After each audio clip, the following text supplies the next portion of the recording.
I'm sitting here and I'm recording this, and I'm saying to myself, oh my gosh, I'm actually going live.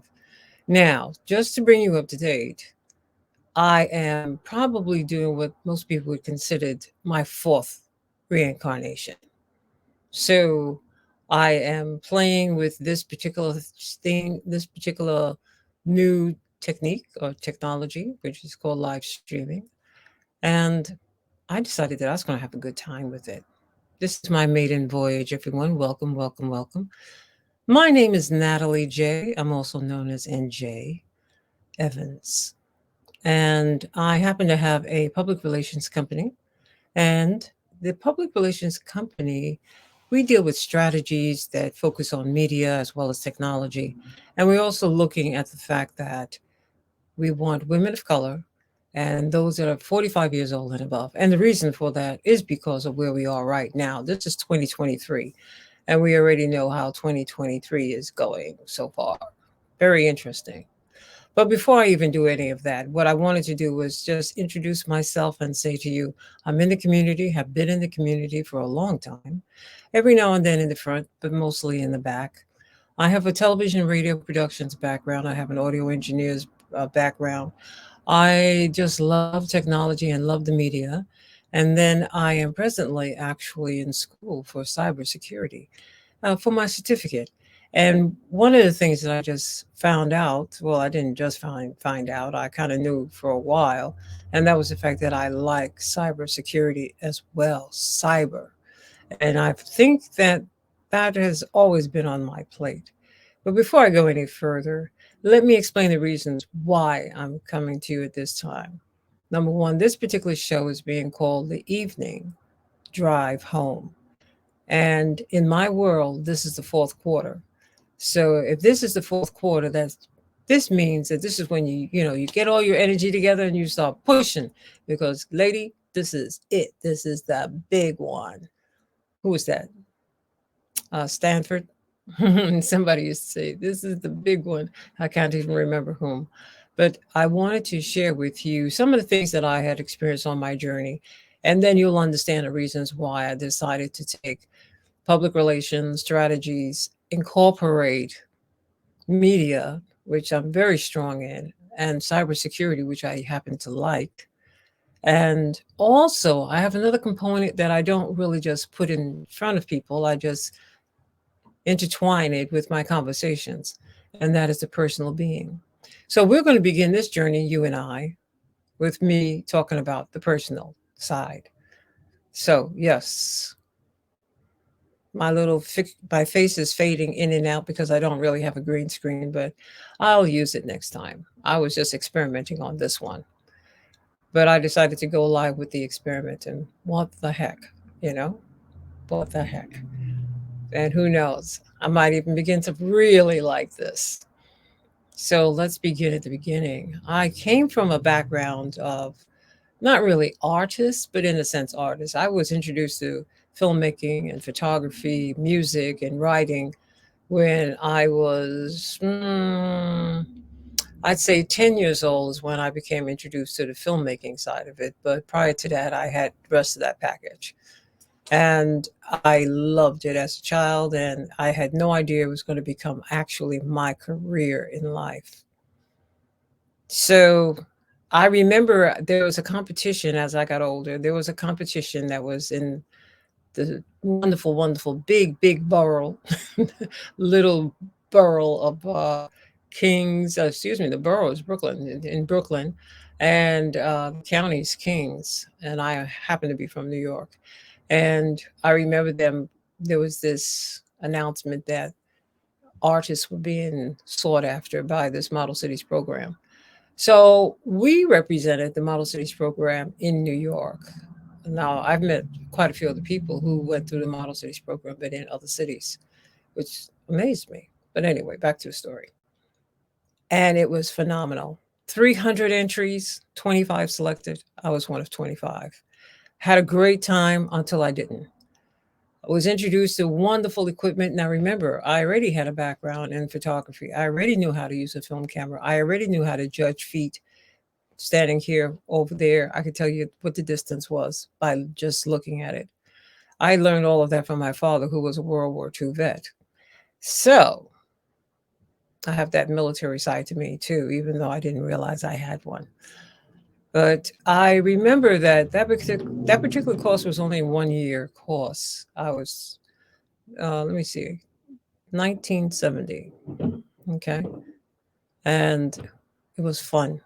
It was just a lot of fun. So you learn above and below the lines. You learn how to not only run the cameras, but how to really create a show from beginning to end, meaning design it and pull together all the stage equipment and things like that that you might need, as well as getting your staff and your crew together, and then also finding the finance for that particular project, and then the storyline and making sure everything had a continuity with it.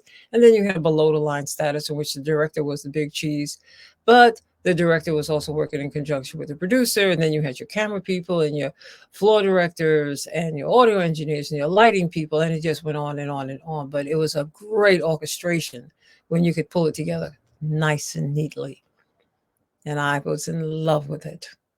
But unfortunately, I had a instructor, or I should say really a director, who was not very happy with my presence. And so upon graduation, everybody else graduated. Natalie did not. And she was not allowed a certificate, even though I spent the year in the class. And her claim to fame was just that she had no idea that I didn't graduate. Now, come on. But anyway, I didn't graduate, but I learned a lot. But you know what was so fascinating about this? I had no idea this was going to be the walk that I was going to be on for quite a few times. And just like in this first experience, I also had people like this person I'm getting ready to share with you. His name was Mark Chernow.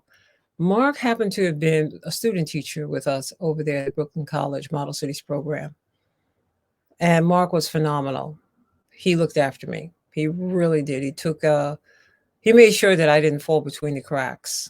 And I say that because here I was, a new divorcee with a little daughter. And what was I going to do now? Because everybody felt that I just had too much opinion. I'm talking about family members, too much opinion, because I was determined not to become a secretary. I was determined not to become a phone operator. I was just determined to not get into the work world. I wanted to do what I wanted to do. And who ever heard of such a thing? How dare you? And so, consequently, that didn't make me a favorite among a few people. But I was also an artist, and that was the other side of me. I was an artist who had critical thinking and a business acumen. Yeah, so it was a different combination, but one that was going to cost anyway. So that's where I began. But I also paid close attention to a lot of my surrounding. And the first thing was this: when I realized that this lady had blacklisted me in Brooklyn, New York, in the borough of Brooklyn, in, associated with Manhattan, associated with the whole film industry, associated with the whole music industry, number one job market for my industry at this particular point in time that I was embarking upon. I was now blacklisted. I didn't know what to do. I was totally devastated. So I went from 2 packs of cigarettes to three, naturally. All good Americans would do that. And then I also decided that, well, what am I going to do? I don't know I knew what I didn't want to do. Now, what I had to do was find out how could I do what I wanted to do. And the only way I could see myself really getting away with doing that was to actually do it as a freelancer, as a 1099. These numbers and things like that I would learn later on. At that time, I was just thinking in terms of working for myself. But Mark grabbed me by the hand and he brought me over to Manhattan, where I'm originally from. And he said to me, "My dear, I'm going to introduce you to the aspects of television and radio productions that you don't have." Because he was one of our student teachers, so he knows exactly what our curriculum was. And he said to me, "This is what I'm going to do. I'm going to introduce this to you," and blah blah blah blah. And I want you to know the man did. He kept his word. He kept his word. I audited classes at New York University. Yes, lady without the college degree. Yes, was auditing class. And I had a superlative instructor. Mark was outstanding, and his whole crew was just wonderful. They introduced me to the New York arm of what it was that I was learning and doing in Brooklyn. And I fell even more in love. And I had an opportunity to write scripts and have people enact them. And this was a phenomenon. And there were times when actually I was on WNYC radio, sometimes as a reporter, sometimes as a evening news writer, and then sometimes just doing some voiceover work with some of the other crew. It was a world unbeknownst to most people, and just one that I fell in love with. And I stayed there. So I went through the years of embellishing what it was that Mark introduced me to. In Brooklyn, I was the first woman to have a contract with the Brooklyn Museum in which I designed a curriculum for an after school program in the Bedford Stuyvesant area under the tutelage and the guidance of, at that time, a city council member, Richard Green. He's the one who actually could ask me, could I do such a thing as create an after school program? I told him, absolutely. I had never done one before in my life, but it was an absolutely. So I said, come on, how many things can I get wrong on that? you know, and anyway, so absolutely, I designed the program. I thank Richard every day because Richard and Mark were some of the people that really stood by me during that time period. I became an independent producer, directing stuff for a lot of the community centers like the Muse and things like that. And when these young men would see a female walk up there and I'm sitting there in the director's seat, they're like, whoa, you got to be kidding. I was so proud of me. And I was also making sure that when I looked at those females, it's like, I can do this. You can do this. I need to show you how to do this. And I was very sincere about that. Very sincere. But I was the first program, after school program, that the Brooklyn Museum actually sponsored, yeah, for that whole year. And yet I was catching the kids that were in the fourth grade and the seventh grade because those were the 2 years in which those young men, especially, were being left back. They were repeating grades. And I showed them how you could take television and radio, how you can design a program, have them implement it, and they'll learn how to count and they'll learn how to do their English, conduct English compositions and things along those lines. It was just lovely. I had a great a lot, New English. I had a lot of fun. I had a lot of fun. But I was something I wanted to tell you because most people don't know that about me. They just see me as being very uppity, and I'm not uppity. I'm quiet. I'm an introvert that's in an extrovert's position. I'm from the projects. I'm from Bedford Stuyvesant. Well, let's back it up. I'm from Spanish Harlem, and from Spanish Harlem to Bedford Stuyvesant, from Bedford Stuyvesant to Brownsville, Brooklyn, from Brownsville, Brooklyn to East Flatbush, and then Flatbush. And when I landed in Flatbush, by that particular point in time, I had 5 daughters. And when it was time, I just stood in the living room, looked at everybody, and said, I'm out of here. Let's go. And we went to California. The road was not an easy road. Single parent, young divorcee, 5 children, in a career that nobody's heard of, tall, a woman of color, because my father is Cherokee Indian, my mother is a Latina. I'm first generation born here. And what happens? So you get all that conflict, all the ups and downs, mostly the downs, mostly fighting for yourself, and learn how to become politically interested, politically active, but not in the forefront. So I was the photographer for a state senator, and then I became his education liaison. And that showed me a whole nother world too. And it showed me how that whole system works. And I learned how to use it. So that was before I left Brooklyn. And I appreciate all the people that helped me when I was in Brooklyn, including raising my daughters, which was a lovely lady that helped me with her 12 kids. we She helped and protected us because it was just a house full of females. But I had the heart, and that's the thing, the heart of a lion. So we moved into California. Now, California was going to become interesting, and it was going to introduce me to something that I had never thought of before. And maybe you've experienced this in your life when you go to another city. Sometimes people don't like you because you have on a red shirt, you have a blonde hair, you have brown hair, you speak with a funny accent. They have the most strangest reasons for not wanting to really listen to you, talk to you, become familiar, friendly with you, or whatever that is. Or they won't let you, especially the gatekeepers, they won't let you through. Usually you have to sit out for a certain amount of time. In California, when we entered, myself and my 5 daughters, it took me 3 years to break through the gatekeepers. And so up until that point, I was making $5 an hour. Really? Are you serious? Anyway, and I met a lady. She wasn't a young lady, but she was a powerful Black woman that was in Sacramento, California. And she watched me for those 3 years because I would come on and say, "Hey, my name is da da da da, and this is what I do," and da da da da da da, bang, and nothing, nothing, nothing. 3 years.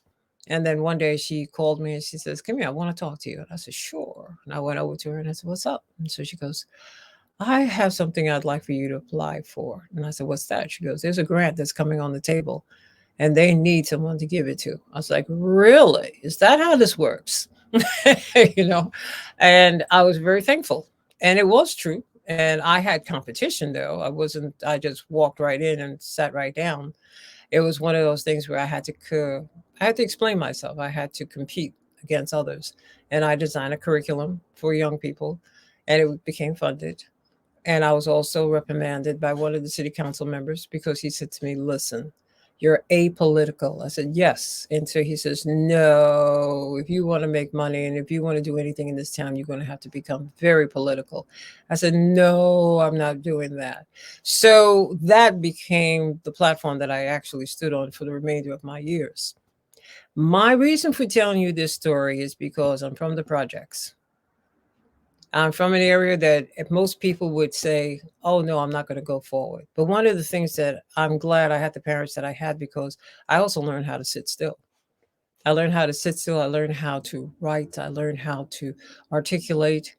And I just learned how to just observe people. And from the observation, from that plateau, I would know how to deal with individuals as I grew older and older and older. My interest in technology never ceased. I was interested in satellite communications when I was working for the Department of Transportation in New York. Couldn't get a job, but I was able to get that job. Who helped me there? Mark Trinical. You see what I'm saying? And so, anyway, I had my license. I had an FCC second class license, and that gave me 628 hours of electronics under my belt. Boom. So there it was, had that license, and I was able to sit in the Department of Transportation for the state of New York and really do nothing and and make $3,000 a month. And when I say do nothing, I was on a night shift. You don't do anything on the night shift, and besides become bored, and that's what I did. But it was part of the resume and part of learning this whole not only my industry but all the various aspects and branches that you can go out into. Hence, when I talk to people, I talk to people about roadmaps because all roadmaps do not lead to the same place. All roadmaps do not lead to the same destination. So, what I needed everybody else to understand was that you have to read that roadmap. And I'm telling you that also because that is where we are today. Now, let's go back to the story. So, I'm in California. I get the wonderful opportunity, and I'm very appreciative.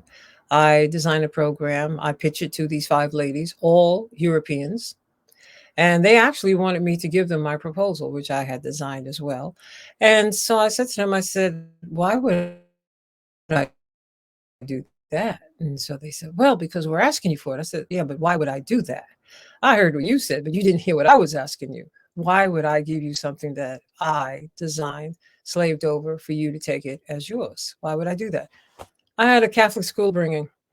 I know how that whole operation works. I saw it up close and personal from kindergarten straight up through, what was that? High school. 12th grade, I graduated from Catholic school. Mm-mm, mm-mm-mm. Not a good experience, but that's a different story. So here we are, California. And we're going to fast forward this, okay? California was lovely, introduced me to a lot of things, met Hillary Clinton when she and her, well, the former state secretary of state, the former secretary of state, when she was the wife of President uh, Bill Clinton. And this is before he was actually received the title as president of the United States. They was on that campaign trail, but they came over to this particular school where I had pitched that, that proposal to, and it was my girls and my guys. They called them the latchkey kids because I had the after school program. We're the ones that interviewed uh, states. Oh wow, wow! It's funny how I don't want to just say Hillary Clinton because that would be a little out of place. Okay, but anyway, the former state secretary, Secretary of State. That's it. The former Secretary of State, Hillary Clinton. Um, it was my girls that introduced and interviewed her, introduced her to the other students, interviewed her for the cable station. And so that one day of fame, that's what my kids had. They had one day of fame. Now, what was interesting about it was these were latchkey kids. Everybody was sitting there waiting for their parents to come home from work up until about 5 o'clock, because that's when I left. So I was a glorified babysitter, but I actually taught them something and I got paid well for it. Now, why am I sharing all of this with you? Because it was all part of the process. So when you look at me saying to you that I'm interested in showing you public relations or telling you that I know something about public relations, I do, because I worked in the studios. I helped the reporters. Helped the journalists sit down at their desk. Those reporters, especially on the weekend shift, and I would just stand by the camera as a floor director and say, "Okay, talk to me. What do you have to say?" Or even when I was throwing those cameras around, I was communicating with them because I could see the fear in their face. And I wanted them to understand the camera is definitely not going to attack. I promise them. I have that. I believe that. And it would always turn into a joke and everybody would become very nice. But in this particular industry, it's not a woman's industry, it's a man's industry. And it's not a black woman or a woman of color's industry, it's a white woman's industry. I had a woman director who told me that. She said, I meet the quota here. And I know you meet the quota 3 ways. And I was like, 3 ways. One, two, okay. And so she says, and I'm not giving up my chair because I was a director. She goes, I'm not giving up my chair for you. And I says, well, I appreciate the honesty because I knew she was serious. And I also knew that she was there longer than me, even though her weekend crew I trained. So I had to make a decision, and I decided I was not going to take less than what I'm worth. So, may boy, I left and I went over to the cable station, at which point I was able to establish myself there, got a contract with the University of California, and created another program, brought myself all the way up to the northern part of Cali, past Davis, and I was teaching some some rural rural youth. I want you to know in the wintertime, when that sun goes down, there are no lights in that town. I mean, one every what, about 50 feet. I was I was like, you have to be kidding me, man. Where's the lights? There were no lights. There was a missing group of young people, anybody from the age of about 18 for sure, but it might have dropped down to 16. So I say between 16 and about 45, 50. That whole group was missing. So you had the younger ones coming up to that point, and then you have the older ones too old to do anything else. But this young group that I had was so fascinating to me because I like their story, even though I didn't like mean when I say I like their story, I like their energy field. I like the way they told who they were. I like the way they were committed to who they are. And also, I felt a little upset and devastated. And what I tried to do was get them to bring equipment to them when I left because I was only there for a season. And then after me, I don't know if anyone was going to come. But these young people, they were like duck to water. They were very interested in television and radio production and documenting what's going on in their community. And I was showing them how to do things that they could actually use. At, let's say, for example, if there was a storm or something that took place, or something a little more cataclysmic that took place at their particular location, they could film it if they have the equipment. They could film it, and what they would able to do is take it to a local television station or a local radio station, a radio station that you just take the soundtrack out. Television station, they have a combination of the picture itself and blah, blah, blah, blah. But the reason why I'm saying that to you is because they were interested. These young people were interested. But when that equipment left, that was the end of the story. And I felt that was the criminal part of it. That was very, very bad. But anyway, I didn't have control over that. I just had a lot of opinions about that. And I definitely voiced it because I just couldn't understand why can't we do that? I mean, come on now. This is really, you have a grant for this part of it. You don't have a grant for the other part. Come on. Anyway, so that was the end of me and the University of California. Not in a negative way; it was a very positive way. The gentleman and the department that I was working with was phenomenal. They were great. They were really great. But everybody has their superiors that they have to acquiesce to, and that's what was happening in that case. So by that time, I'm ready to leave California and I'm heading out. Now, I'm not going to go into details about each one of these stops. I'm just going to touch over them very briefly. When my youngest daughter said to me, I'm out. I am 18 years old and I'm gone to conquer the world all by myself. I said, adios. Unzor enti baldain inshallah. Bye bye. And when she told me that, I went straight up to Washington State, hung out there for a while with my brothers, and then said, okay, I'm out of here again because I'm not a fish and I refuse to be in a fishbowl. Too much water, too much. So I left Washington and then I went to Washington, D.C. Washington, D.C. for me was freedom. And I had a lot of fun in Washington, D.C. Then the golden opportunity came for me to go get a job. I was hanging out with some friends, and it was time for me to go get a job. And I said, sure, let me go get a job. Hmm. Um, I ended up going to a temp agency. This temp agency, I played the piano. So by playing the piano, you know how to use, you can memorize the keyboard. So typing is easy. Now, whether or not I like to sit still was the problem. But anyway, typing was easy. So I entered all dressed very corporate casual, and I'm sent to the eighth floor of the Library of Congress, and that's where my post would be. And I saw all the pearls and the dark suits and the 2-inch stack heels, and I was like, oh man, okay. And just so happened that I was in the office with the manager. And one day she looked at me and she says, Natalie, can I talk to you? And I said, oh man, Natalie, don't tell me you did it again. Oh man, Natalie, you mean to tell me? This is what I'm saying to myself. How can you lose another job? But I didn't understand how could I, because I'm proficient, sometimes so fault. So what the lady said to me was, she goes, what did you used to do before you came here? I said, what did I used to? Now I'm really trying to decide now. What do I tell her? Do I tell her that I have a television and radio background, or do I say to her, what, that I was teaching class? You know, what do I say to her? So I told her about the television and radio background. She goes, good, great. I'm going to give you a piece of paper. I want you to go downstairs. I want you to talk to this particular lady. She goes, and I would like for you to introduce yourself and tell her that I am recommending you for a position that's now available down in her department. And I said, oh, you are? She goes, yeah. I said, may I ask what's the position? She goes, photographer. I said, oh, right on. Yes.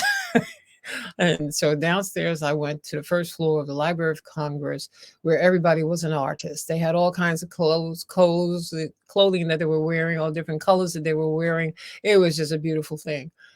But when you went through the tunnel, going towards the Rayburn building, that's when you saw the changing of the colors and the attire, because you went from really freedom at last in terms of what you were wearing to very stoic, very suit, very lawyer type looking.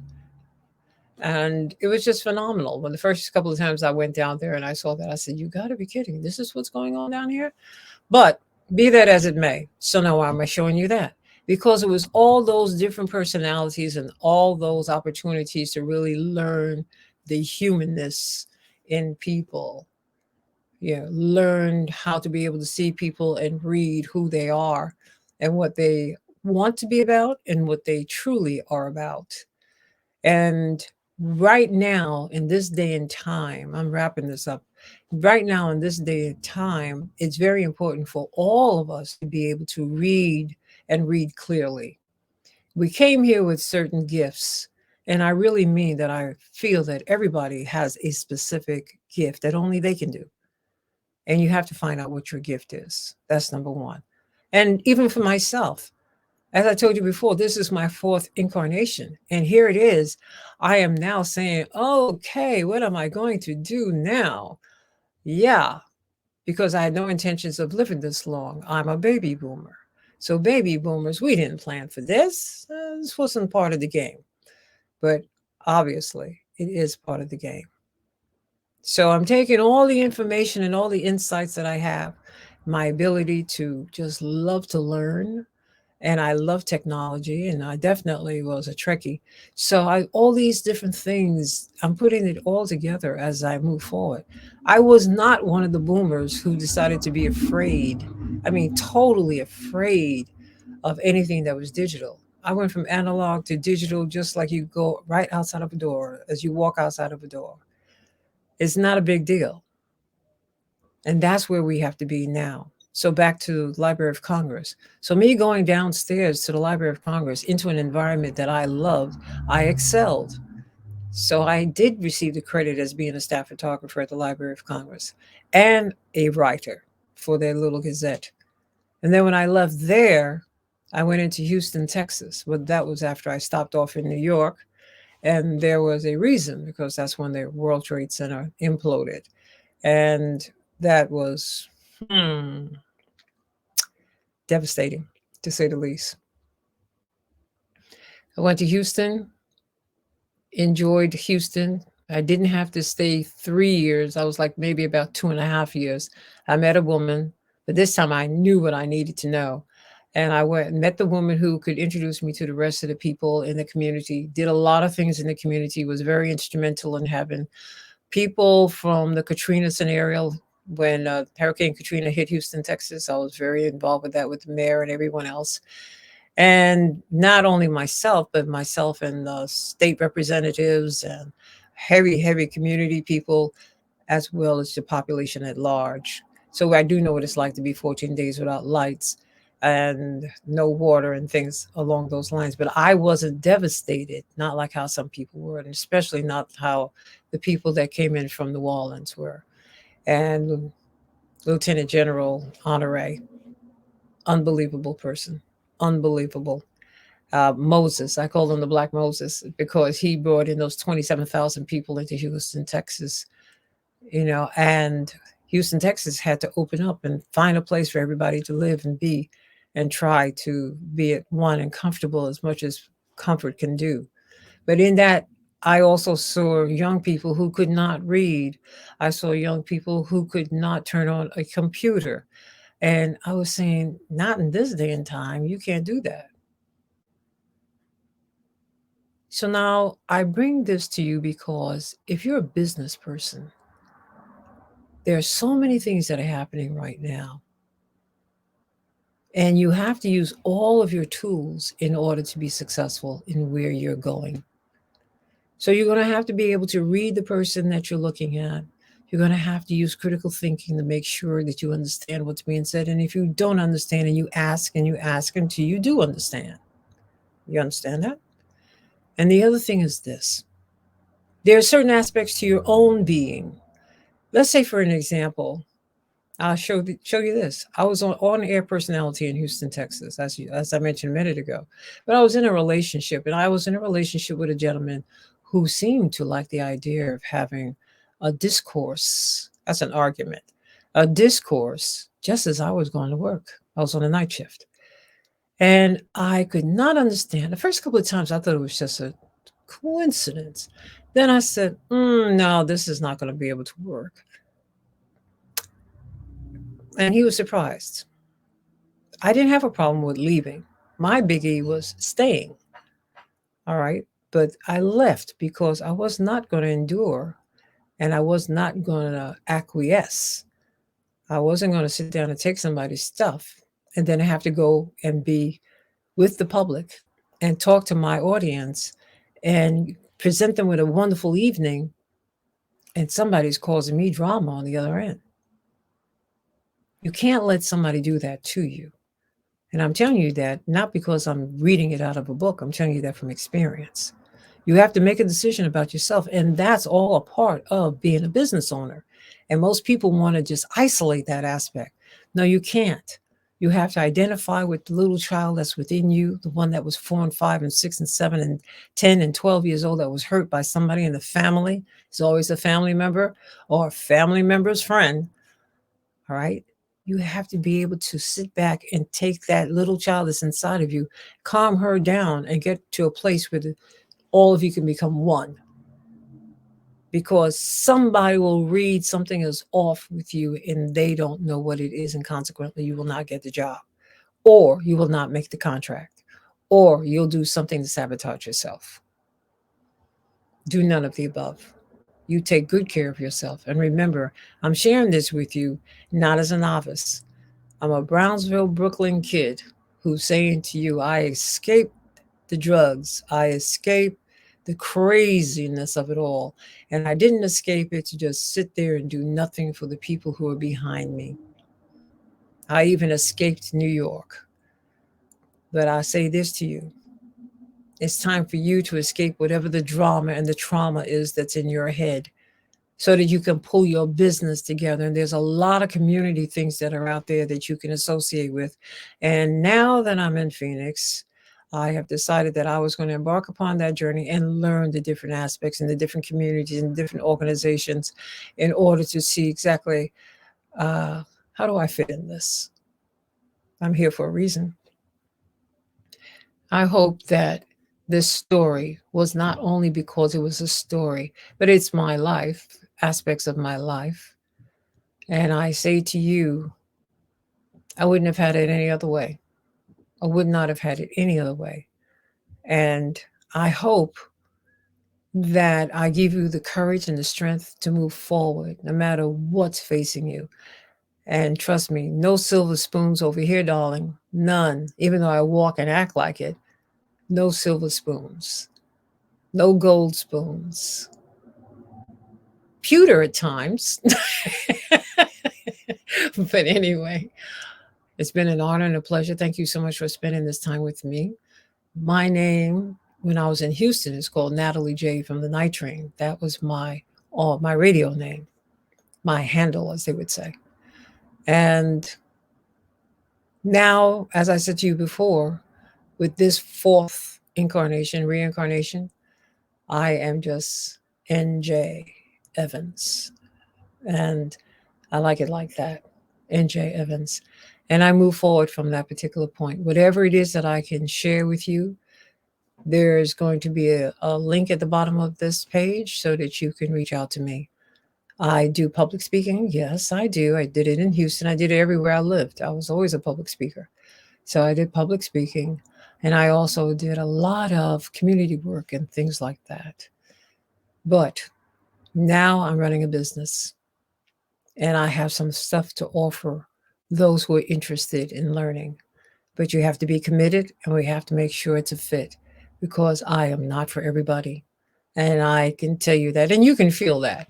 Yeah, I'm not for everybody, but I am for you if you're ready to move forward. Once again, it's been an honor and a pleasure. Remember to create the realities that you truly do desire. Now, you have to watch your words and you have to watch your thoughts, because that's what becomes your reality. Words, all right, they come from thoughts. And sometimes you can hurt a person or you can get a person to really excel and flourish and do wonderful, wonderful things. So the next time that we meet, I think I'm going to do this regularly, like maybe once a week, maybe. I'll let you know. So leave your name and your email address, and I'll reach out to you as well. And also, for signing up, I have a digital photograph that I like to share with you. One of my photos. I'm pretty good too, I have you know. If I'm at the Library of Congress, my photography is good. Hello. So I will talk to you again maybe next week. It's been an honor and a pleasure. I'm NJ Evans. Ciao.